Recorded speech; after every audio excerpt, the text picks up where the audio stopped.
Without an understanding of gender, it's really tough for businesses to connect with consumers.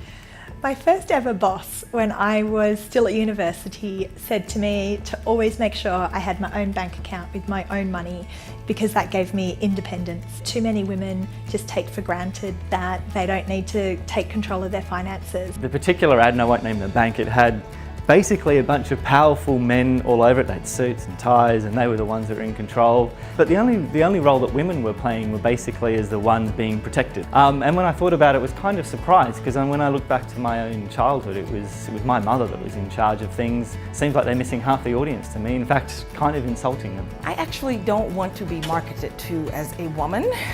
I'm an adult. I have a job. I have property, I buy things, I have bank accounts, I have stocks, I have a brain. I want you to talk to me the same way you talk to John Doe or Joe Blow. Financial institutions need to be thinking harder and working harder to understand gender within their marketing. In this day and age, women are still more financially vulnerable than men are.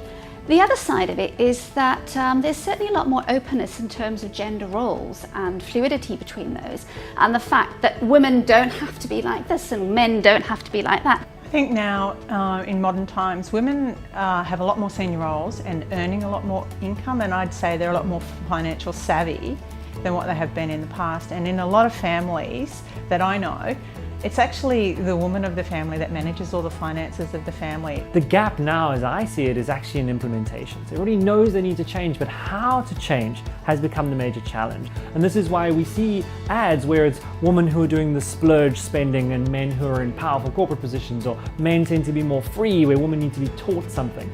Really over time, I think the challenge for us is going to be trying to close that gap, getting our execution closer to our intention. There's been a lot of research that's basically shown women make better financial decisions, they're better at saving and basically better at managing their money overall. But there seems to be a disconnect there of the amount of women that are making those decisions. It's really important that women feel empowered, those barriers are removed to make sure that they are making the decision that will lead to their best financial outcome. Why is it always a mum that wants the bigger house for the baby? And why is it the males that want a boat or a really nice car? So I did want to own my property by myself and basically work for things that I wanted on my own. We're seeing from our own research and from research from pretty much everyone that inclusion and diversity is extremely important. It's a trust issue. In this day and age, there is so much information. Some of the research we've done over the last few years has shown us that banks are indeed trusted to look after your personal information, to look after your data, and of course your money. But when you ask a consumer who do they trust to be modern and innovative, you get a very different answer. Diversity in our marketing and in our communications, showing a range of genders, of ages, of ethnicities and orientations. It shouldn't be the exception. Shouldn't it just be normal? Shouldn't it be everything we do? As a woman working in marketing, I walk into many a boardroom for a presentation and find that women are underrepresented, particularly within the financial services industry. Women really have come into their own, I think, financially in the past 50 years.